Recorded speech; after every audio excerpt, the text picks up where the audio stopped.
Hello, this is EJ, Coach Eric Johnson, the brand. And Coach Aaron Thigpen, the source. And welcome to our podcast for today. And we got a great subject today, Aaron, that we've been talking about for years, and that is really getting an athlete ready for high school. You know, Yes. that great age of understanding being a 12-year-old athlete, 13-year-old athlete in the 6th grade and moving up. Yeah, and there's a lot of facets to that, and the preparation definitely starts well before you get into high school sports. You know, as you know, especially in this area, high school sports are pretty competitive, and it's usually those kids who've done work prior to that having success in making the teams. So I think it's important that a lot of athletes, even if they're not sure if they quite want to play high school sports, but kind of have that inkling that they might, do just some basic work in getting ready. For those who know they want to play and move beyond, you know, you've talked about this and mentioned this, that then there should be a longer term plan integrated into their goals, their training plans. I agree, Aaron, and something that we've discussed, and I've discussed with a lot of athletes and a lot of families, is the fact that you're getting your son or daughter ready for, you know, high school, and that's really, you know, 5th, 6th, 7th, and 8th grade. You know, it's really a short-term plan. And I always tell them, well, if you're going to train that hard and you want to play in high school, majority of our athletes want to play collegiate. And that's a very, you know, realistic goal for the athletes we see. So I always like to say there are 4 more years packed on to that initial 4 years, and that's really anywhere from a 6 to 8 year plan. It's not a short-term plan, it's a long-term plan.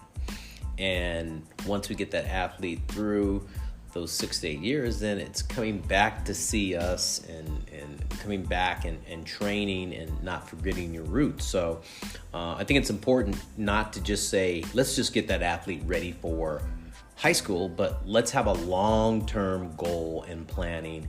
So each year, you know, having goals and trying to meet these standards or having some sort of, you know, direction is key with any young athlete trying to play in high school and go beyond.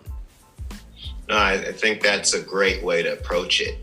This way an athlete doesn't get caught flat-footed or unprepared. Mm-hmm. I see a lot of athletes, and they just don't realize the biggest thing in high school, especially as a freshman, are the mismatches. The mismatches are basically just because of, you know, levels of maturity. Mm-hmm. You can have a 14-year-old who's got facial hair, and you've got a 14-year-old who's, you know, face is like a baby's bottom. So, and there could be, you know, 6 inches in difference in height and 30 pounds in weight. Right. And it doesn't mean that one athlete is inherently better than the other or has, you know, or is going to go further, but because of the physical disparities, the maturity, you know, the smaller athletes are left at a disadvantage. And to me, the biggest thing I work with my athletes and clients is how do we bridge that gap? You know, how to at least close that gap so that an athlete does have, at least is considered and has the opportunities. Because when you've got 40 or 50 kids try out for, you know, a particular team, the ones that generally stand out the most are those who are bigger and stronger and faster. Yes. And so you're not even taking into account skill. And that puts, again, less mature athletes at a disadvantage. Yeah, and something that I see frequently, Aaron, is the athlete that is, there's two sides of the story. You have the mature athlete that has a physicality, and you have that immature athlete that has a physicality that doesn't have the physicality. Okay, so they're competing with each other. Mm-hmm. And usually that physical athlete wins out. We know that. Yeah. But what about that athlete that is not physically mature, but is a really good, like, athlete? They just don't have the strength factor, you know? Right. And they're competing and they're doing a great job, but that mature athlete just takes over. Right. Okay. Now, second scenario, you have that mature athlete that is a physical specimen, but you can see the technical aspect is not there, you know, with their running or how they do something, and it's maybe not there, and it needs some sports performance training to get to the next level. Because see, those physical athletes, to me, they can be more physically stronger than that other athlete that's not there mature wise. But at some point, that athlete that is maturing slowly catches up to that person because their technical skill is better. And because they've been doing some sort of sports performance training, their body's able to move better than that physical athlete that hasn't been training. And we see this athlete who was maybe a little bit behind when they were younger, all of a sudden start to catch up to the athlete and excel past that more physical player because they have caught up from a maturity standpoint. Right. Yeah, you see that all the time. And that's one thing that I tell a lot of the less mature athletes is just kind of wait and take stock that, Mother Nature will come and your body will change, and your focus shouldn't necessarily always be about beating or being better than the competition, but continuing to develop your physicality and your skill set so that when your body does mature, you're going to be competitive and you're going to leapfrog over. And, if you can do that and an athlete understands that's the position he's in, they can take solace in that, and then they don't go through or stress about it as much. I mean, a lot of the athletes that I, grew up with, we were all late bloomers. So I most of the guys that I ran professionally with in track and field, we were all late bloomers. Nothing special in high school, not state champions and those sorts of things. Right. And then there were guys who were the cream of the crop in high school who pretty much didn't have much of a career after high school or college. So again, I think it's just trying to extend that time in the game. That's important. And understanding that your day will come if you're, good things will happen if you're in the game long enough. Right. So I think initially, going back to what we're saying, Aaron, is having a plan. See, we're thinking, 3 years is good enough. Like getting my athlete ready for high school. It really should be over a 6 to 8 year plan, and really sitting down with a sports performance coach and saying, hey, we're starting at, a young age. I always like to see the athletes come in, when they're 9.5, 9 and start them, or 8, or start them with ways to get their body to move correctly. I like to see them start early, and so you can help with their maturity of really physical fitness, because again, you and I have said this before, it's a lost art. It's not really taught in school anymore. So having that as a roadmap with a younger athlete and taking that all the way through 9, 10, 11 years old, 6th grade, 7th grade, pre-high school, getting them ready, and then maturing them up through 9th, 10th, 11th, 12th grade, and having that roadmap and that plan only allows that athlete to maximize their ability in their particular sport and give them the best opportunity to succeed in high school, by having those 4 to 6 years of training before they get in high school. And then there's another schedule of training once they get in high school. So that's a plan. I mean, if you just put it out that way, and parents, if you're listening, I believe, my professional opinion, this is the best way to train a young athlete to get them ready for high school and beyond high school. And it's a plan. And if you're gonna, invest training, because everybody wants training, I want training. Training's gonna help my kid get here. Of course it is. But the training only works if you have a plan.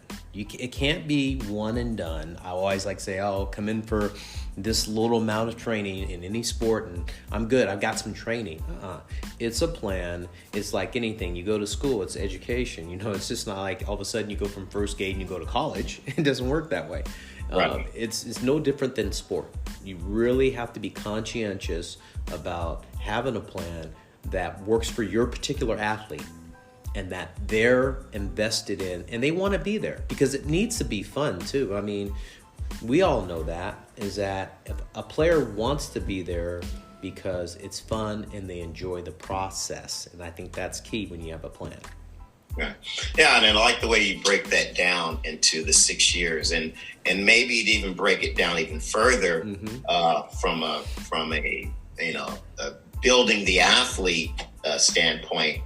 I get a question all the time is, when should my athlete start training? Okay. And I usually will tell a parent, an athlete can start training. If you're talking just a chronological age, usually around 8 or 9 is not bad. Okay. And again, when we're talking training, don't have the picture of kids in there and they're pumping iron and right. Throw the Gatorade and Nike commercials out of your head. Now, there are people who do that with those youngsters. I'm not talking about that. I'm basically saying grades, let's take this by grades. Grades 6th, 7th, and 8th should be dedicated to proper functioning of the body, movement skills, and proper athleticism, and acclimating your athlete to the structure and discipline of training. Okay. And that third one is important because athletes aren't used to sometimes exertion. They're not used to pushing themselves. They're not used to understanding the importance of consistency and those sorts of things. And sometimes when you get them out there and they're doing those sorts of things, they don't understand the payoff. Right. And so it's hard for them to buy into it. So I think you take those years to start to educate your athlete on the process so that they understand the importance of training, the value of training, and how it fits into becoming a successful athlete. Okay. And I think you're on a good course. And then you, again, combo that with proper functional movement skills, the lunging, the jumping, the pushing, the pulling properly, the balance, the coordination. Mm-hmm. Now you've set a foundational movement aspect that they can rely on, and then you build some of your athleticism on that. So now we're not just talking about running, we're talking about sprinting. We're now not just talking about throwing, we're talking about pitching. Now we're not just talking about doing a broad jump, but maybe doing more advanced or long jump or whatever. But, you start to kind of say, hey, now we've got these athletic skills that we're going to take to any sport we decide to play in. Right. And I think that's where the focus should be for grades 6th, 7th, and 8th. Because then they set the athlete up for preparation for high school.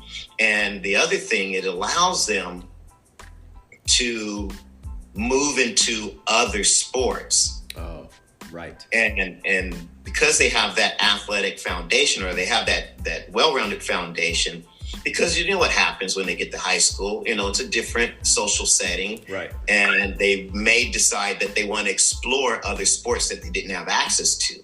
So now you have a kid who decides that they want to play water polo for the first time, or they want to play, rugby or lacrosse. Well, even though they may have played soccer or swimming or something else non-related, or tennis, now they have some athletic and foundational skills that they can take to another sport, and that's going to help them with their entry into that other sport. I love that. Building an athlete. You said that from the get-go. I love that. And I like the aspects of cross-training. And when you say cross-training, talking about for other sports, and I love the way you broke it down from 6th, 7th, 8th grade. So what does it look like for that high school athlete? You built this foundation, Aaron. Okay, you've got this player ready for high school, pre-high school. Now they're in high school. What's the next 3 to 4 years look like in high school for that person, that athlete? You know, you built this foundation. What do we do next? Yeah.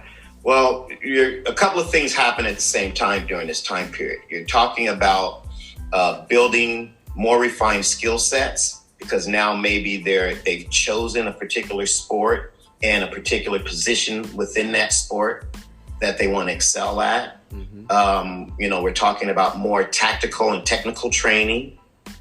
We're talking about more specific training in terms of building them athletically towards the model that they need to be to move on to college, or at least just be successful in high school. So then you're talking about, what's the body structure look like? Then we're talking about what are some of the benchmarks that they need to be able to make as an athlete in their given sport, whether it's, running, jumping, velocity and throwing, right? Whatever it is. So that's kind of where you get a little bit of a shift, and things become a little bit, they start to become more refined. And each year, I think they become more and more refined. You make sure that you're identifying any aspects that they might be behind on and need remedial work. That's also important during that period. And that window goes fast. So I think that sort of process needs to be in place and thought about and considered once they get into high school sports. And really once they make that decision as to what sport do they want to play, what position, and how far do they want to take it.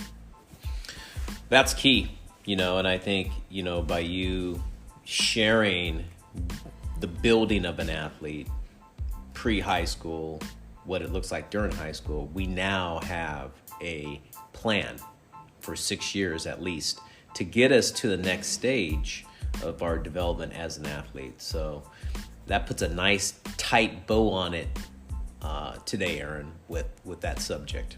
So again, folks, this is EJ, Coach Eric Johnson, the brand. And Coach Aaron Thigpen, the source. And remember to follow us in all our social media outlets, whether it's Twitter, Facebook Live, Instagram.